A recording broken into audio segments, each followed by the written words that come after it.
Naura masih bergelut dengan data yang ada di depannya. Ia harus segera menyelesaikan tugasnya itu dan mengantarkannya ke ruangan CEO. Data itu sudah ditunggu sang CEO, mau tak mau ia harus bekerja lebih cepat lagi agar bisa menyelesaikan semuanya tepat waktu. Sedikit lagi. Aku harus semangat. Naura menyeruput kopi latte yang ada di mejanya. Ia kembali melanjutkan pekerjaannya. Jarinya menari-nari indah di atas keyboard komputernya.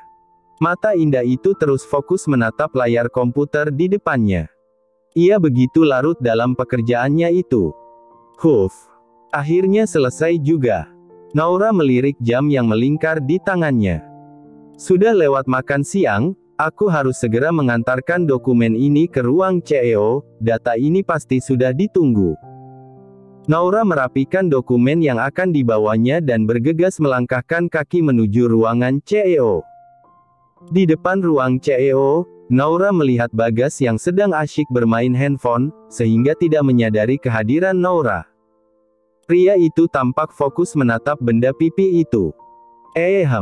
Naura sengaja berdehem agar Bagas menyadari kehadirannya. Ibu Naura. Bapak ada di dalam, Bu, silakan masuk saja. Bagas langsung berdiri mendengar deheman Naura. Sepertinya umur kita tak jauh berbeda. Cobalah bicara sedikit santai padaku. Panggil aku Naura saja, ujar Naura. Mengingat Bagas yang terlihat muda, membuat Naura yakin kalau umur mereka tidak jauh berbeda. Rasanya agak risih dipanggil ibu terus. Panggilan ibu itu terasa tidak cocok dengannya. Ibu benar. Maaf, maksud aku, kamu benar. Umur kita enggak jauh beda. Aku lebih tua beberapa bulan darimu. Kalau begitu, kamu juga bisa memanggil namaku saja, ucap Bagas membalas ucapan Naura. Oke, kita sepakat kalau begitu. Naura mengulurkan tangan tanda kesepakatan pada Bagas. Wanita itu tampak tersenyum bisa mendapat teman baru. Baiklah, aku setuju. Bagas menjabat tangan Naura tanda menerima kesepakatan. Pria itu juga tersenyum ke arah Naura. Aku akan menemui Pak CEO dulu. Naura berpamitan sambil melambaikan tangan ke arah Bagas. Tanpa mereka sadari, Raymond sedang mengintip di balik kaca ruang kerjanya. Ia bisa melihat interaksi yang terjadi di luar ruang kerjanya itu. Cekak. Wanita itu, mudah sekali akrab dengan orang lain, tapi menjauh ketika dekat denganku. Raymond berdecak kesal melihat interaksi Bagas dan Naura. Naura melangkah masuk ke ruang kerja Raymond. Dia melihat Raymond sedang duduk di sofa dengan tangan yang asyik memainkan handphone. Naura mencoba mendekat untuk berbicara dengan Raymond. Maaf, Pak, saya ingin menyampaikan dokumen yang Bapak minta. Saya sudah menyelesaikan olah data penjualan bulan lalu. Semuanya ada di sini. Naura sudah berdiri tidak jauh dari Raymond sambil menyerahkan dokumen yang ia bawa. Duduklah dulu, Raymond memerintahkan Naura tanpa menoleh padanya. Naura menurut dan duduk di sofa yang berada di depan Raymond. Wanita itu duduk dengan sopan. Siapa yang menyuruhmu duduk di situ? Ujar Raymond pada Naura. Pertanyaan Raymond berhasil membuat Naura salah tingkah. Tadi disuruh duduk, sekarang tidak boleh duduk. Sebenarnya dia mau apa sih? Naura menggerutu dalam hatinya sambil berdiri dari sofa yang didudukinya. Naura bingung harus duduk di mana. Karena di ruangan ini hanya ada satu sofa panjang 3 kursi yang diduduki bosnya dan satu lagi sofa dengan 1 kursi yang ia duduki tadi. Kemarilah. Aku tidak bisa fokus mendengarkan jika kau berbicara dari jarak jauh seperti itu.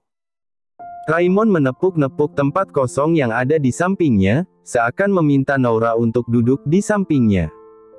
Naura menuruti kemauan Raymond. Dia harus cepat menyampaikan dokumen yang dibawanya agar bisa cepat keluar dari sini. Entah kenapa, firasatnya mengatakan ada yang tak beres. Instingnya mengatakan untuk berhati-hati. Naura menjelaskan hasil dari data yang diolahnya dan juga menyampaikan pendapatnya terkait data tersebut. Sedangkan Raymond tentunya tidak terlalu mendengarkan apa yang dikatakan Naura. Dia hanya fokus memperhatikan Naura dari ujung rambut sampai ujung kaki. Naura terlihat sangat cantik dengan kemeja putih dan rok navy di bawah lutut itu. Tubuhnya yang ramping tapi berisi di bagian dada. Dan rambut yang dikuncir itu memperlihatkan leher jenjangnya yang putih dan mulus. Dengan melihatnya saja membuat Raymond meneguk salivanya. Pesona wanita itu mampu membuat sang CEO menahan air liur. Sial. Susah sekali menahan diri di depan wanita ini, Raymond bergumam kecil mengutuk dirinya yang terlalu mudah tergoda. Bapak bilang apa? Naura bertanya karena ia mendengar Raymond bicara kecil, tapi perkataan pria itu tidak terdengar jelas. Aku bilang data yang kamu jelaskan sudah bagus dan mudah dipahami. Kerjamu bagus juga ternyata. Harus Raymond akui, Naura tidak hanya menang di penampilan, tapi juga punya otak yang encer. Tidak salah Bagas merekrutnya. Wanita itu sangat pantas bergabung di perusahaannya. Mendapat pujian dari Raymond, Naura hanya tersenyum tipis. Wanita itu tampak bahagia mendapat pujian dari atasannya itu. Raymond kini secara terang-terangan menatap Naura. Melihat beberapa helai rambut yang menempel di pipi Naura, membuat Raymond tanpa sengaja memegang helaian rambut itu dan menariknya ke belakang telinga Naura. Mata keduanya pun beradu. Belum sempat Naura terkejut dengan aksi yang dilakukan Raymond, tiba-tiba Raymond tiba-tiba mendekatkan wajahnya ke arah Naura, mencoba menciumnya. Naura terkejut dan berusaha menolak, namun Raymond memegang tengkuk dan pinggangnya, membuatnya sulit bergerak. Apa yang kau lakukan? Aku mohon jangan seperti ini. Ini tidak benar. Naura memohon saat Raymond akhirnya menjauh sejenak. Ia mencoba keluar dari dekapan Raymond, tapi itu usaha yang sia-sia, tenaganya tak bisa mengalahkan tenaga Raymond. Raymond tidak mengindahkan perkataan Naura. Ia kembali mencium wajah Naura sekilas, kemudian beralih ke lehernya. Mengendus aroma wangi yang sepertinya wangi parfum. Ia menyukai wangi itu, wangi yang membuatnya merasa tenang dan nyaman. Aku suka wangi ini, Raymond berkata, lalu kembali mencium wajah Naura. Tangannya mulai bergerak dengan tidak sopan. Naura tidak bisa berpikir lagi. Otaknya seperti mati rasa. Ia ingin mendorong Raymond, tapi tidak punya tenaga untuk itu. Apa yang dilakukan Raymond adalah hal baru baginya, dan entah mengapa tubuhnya bereaksi lain, seperti tidak ingin Raymond berhenti, tubuhnya menikmati itu. Raymond menyeringai saat merasakan Naura mulai merespons dengan ragu-ragu. Meskipun respons itu masih kaku, sepertinya Naura belum terlalu berpengalaman dalam hal ini. Tapi tak masalah bagi Raymond, dia dengan senang hati akan mengajarkannya. Naura mengutuk dirinya sendiri. Bisa-bisanya dia merespons Raymond. Dia memang sudah gila. Apa yang dilakukan Raymond membuatnya lupa diri. Dia seperti terhipnotis oleh perlakuan Raymond. Raymond semakin terbawa suasana, tangannya mulai bergerak lebih jauh, menyentuh bagian tubuh Naura yang membuatnya semakin kehilangan kendali. Naura, meskipun bingung, merasa tubuhnya bereaksi terhadap sentuhan itu. Naura tidak bisa tidak bereaksi lagi, wanita itu seperti terkunci dalam tatapan Raymond yang memabukkan. Wanita itu terlena. Raymond semakin mendekat dan ingin kembali mendekati wajah Naura. Melihat itu Naura mencoba untuk mengumpulkan akal sehatnya. Ia kembali menguasai dirinya dan, tidak, ini tidak benar. Berhentilah. Naura berteriak dan mendorong Raymond menjauh dari tubuhnya. Kruk kruk kruk. Suara perut Naura berbunyi nyaring sekali. Naura baru ingat kalau dia belum makan siang. Pantas saja sudah terasa lapar. Dia merasa malu, kenapa perutnya harus berbunyi di saat dia sudah berhasil mengumpulkan akal sehat yang ia punya untuk memarahi Raymond. Raymond tertawa kecil mendengar bunyi perut Naura. Dia tahu wanita itu ingin marah tadinya, tapi tidak jadi karena bunyi perutnya yang minta diisi itu menggelegar memenuhi seisi ruangan. Raymond mengesampingkan egonya. Dia tidak mau jadi lelaki brengsek yang membiarkan seorang wanita kelaparan. Raymond mendekat ke arah Noura, ia merapikan kembali rambut Noura yang sedikit berantakan karena ulahnya. Aku bisa sendiri. Noura mencoba menghentikan Raymond dengan menepis tangan pria itu. Biar aku saja. Karena ini ulahku. Raymond melanjutkan kegiatannya merapikan penampilan Noura yang terlihat sedikit berantakan. Setelah selesai dengan tugasnya, ia kemudian beranjak ke meja kerjanya dan menelepon seseorang. Bawakan makan siang 2 porsi ke ruang kerjaku. Cepat. Raymond memerintah orang yang berbicara dengannya di seberang sana. Noura menatapnya dengan tercengang. Ada rasa aneh yang menjalar di dalam hatinya mendapat perhatian seperti itu dari Raymond. Tunggulah sebentar. Makananmu akan segera datang, Raymond berkata pada Noura. Bapak tidak perlu repot-repot. Aku bisa memesan makanku sendiri, ujar Noura ingin menolak. Tok, tok, tok. Suara pintu diketuk dan Bagas masuk dengan membawa bungkusan di tangannya. Ini pesanannya, kalau begitu saya permisi. Bagas segera memberikan bungkusan yang berisi makanan itu dan berlalu pergi keluar ruangan setelah berpamitan. Makanlah. Raymond membuka bungkusan itu dan menyodorkannya di hadapan Noura. Biar saya makan di ruangan saya saja. Noura menolak untuk makan di ruangan bosnya, pasti tidak akan nyaman jika makan di sana. Apalagi makan diperhatikan oleh bosnya sendiri. Makanlah di sini, aku ingin melihatmu makan. Jika kau tak mau makan, ya sudah, kita lanjutkan saja aktivitas yang sempat terhenti tadi, Raymond berkata sambil menyeringai menggoda Noura. Tidak, aku akan makan, jawab Noura cepat. Ia cepat-cepat meraih makanannya. Dia tidak berani membantah Raymond.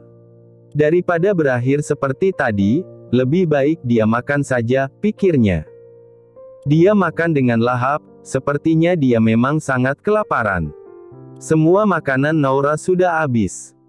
Dia membereskan sisa makanannya ke tempat sampah. Mumpung dia lagi di kamar mandi, aku harus cepat-cepat keluar dari sini. Noura meletakkan dokumen tadi yang dibawanya ke atas meja kerja Raymond, dan berlalu meninggalkan ruangan itu tanpa memberitahu Raymond. Raymond keluar dari kamar mandi, dia tidak menemukan Noura di sana. Wanita itu meninggalkannya tanpa sepatah kata pun. Cekak-cekak. Wanita itu pergi tanpa kata. Ekspresi di wajahnya sudah seperti kekasih yang ditinggal begitu saja. Noura berada di ruangannya, dia merapikan dan menata kembali meja kerjanya yang sempat berantakan. Mengingat jam sudah menunjukkan waktunya pulang kantor, ia akan melanjutkan pekerjaannya besok. Setelah semuanya beres, ia bergegas melangkahkan kakinya meninggalkan kantor. Baru sampai depan ruangannya saja, ia dikejutkan oleh kedatangan seseorang. Sudah mau pulang, kan, Ra? Alex sudah berdiri di sana, seperti sengaja menunggu Noura. Iya, Lex. Aku sudah mau pulang, jawab Noura singkat. Ayo, aku antar, Alex menawari tumpangan pada Noura. Maaf, Lex, aku nggak bisa. Aku ada janji dengan Kayla. Oh, atau kamu ikut saja ketemu Kayla, Noura menawarkan Alex untuk ikut bergabung bersamanya.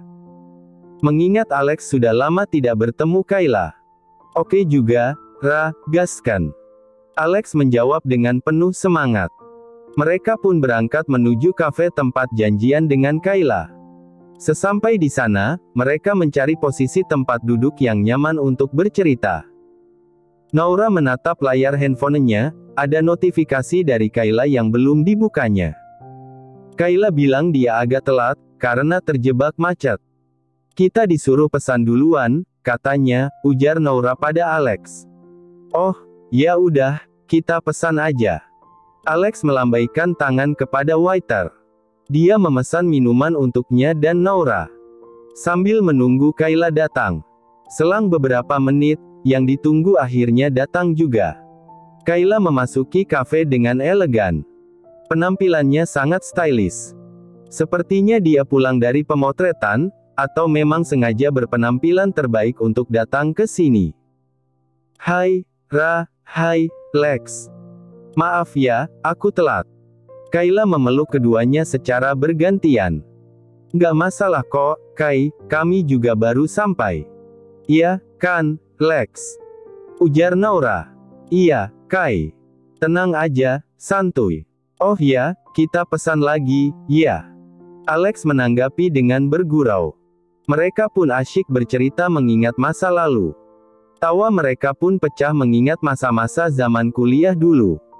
Dari yang awalnya Alex ingin mengembalikan buku catatan Naura yang terjatuh, berujung menjadikan mereka sahabat. Seiring dengan kebersamaan itulah yang membuat Kayla jatuh hati pada pesona Alex. Sedangkan Alex sudah jatuh cinta pandang pertama pada Naura.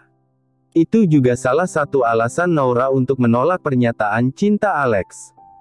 Di saat Kayla bercerita tentang perasaannya dengan Alex, di saat itulah Naura menutup rapat-rapat hati yang pernah ia coba buka untuk Alex. Bagi Naura, kebahagiaan Kayla jauh lebih utama. Dia tidak mau melihat Kayla bersedih. Sampai saat ini, Alex tidak tahu perasaan Kayla padanya. Karena belum sempat Kayla menyatakan perasaan, Alex sudah mulai menjauh akibat penolakan dari Naura. Ra, Kai, aku kayaknya nggak bisa lama. Aku ada janji juga dengan teman tongkrongan. Puas bercerita, akhirnya Alex pamit undur diri. Ya udah, Lex. Silakan. Kayla mempersilakan dengan senang hati. Alex pergi setelah berpamitan. Perlahan namun pasti, bayangan Alex menghilang dari pandangan keduanya.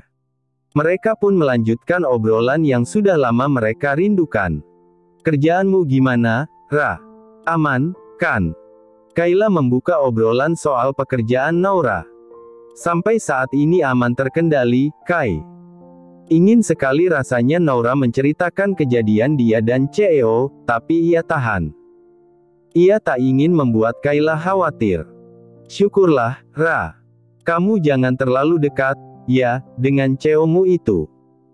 Soalnya dia kan terkenal dengan skandalnya yang suka gonta-ganti wanita. Kayla mencoba memberitahu Naura untuk tidak ikut terlibat dalam urusan pribadi CEO muda itu.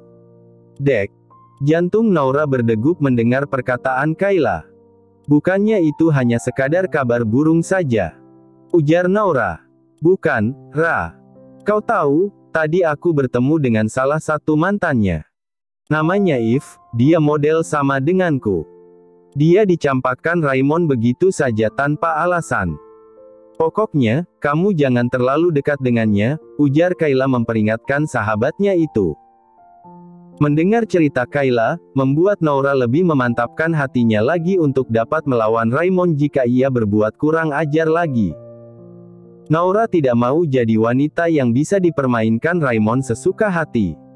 Ia bukan wanita yang bisa dipermainkan seperti itu. Ra, manajerku udah wani. Suruh cepat, soalnya aku ada janji juga. Mau bahas proyek baru, Kayla berpamitan pada Naura. Ya udah, Kai. Sana, samperin manajermu, jawab Naura. Iya, Ra. Kamu ikut aku aja. Biar sekalian diantar pulang. Kebetulan jalannya searah dengan rumahmu, ajak Kayla. Oke, baiklah. Naura setuju dengan tawaran Kayla. Akhirnya, mereka pun meninggalkan kafe menuju tujuan masing-masing. Dengan Naura yang ikut di mobil Kayla. Sepanjang jalan, mereka masih tak henti-hentinya bercerita. Kalau mereka sudah bersama, waktu jadi cepat bergulir dan tak terasa Naura sudah sampai di depan rumahnya. Terima kasih, ya, Kai. Nggak mau mampir dulu? Tawar Naura. Lain kali aja, Ra. Bye. Kayla melambaikan tangan seiring mobilnya yang mulai berjalan.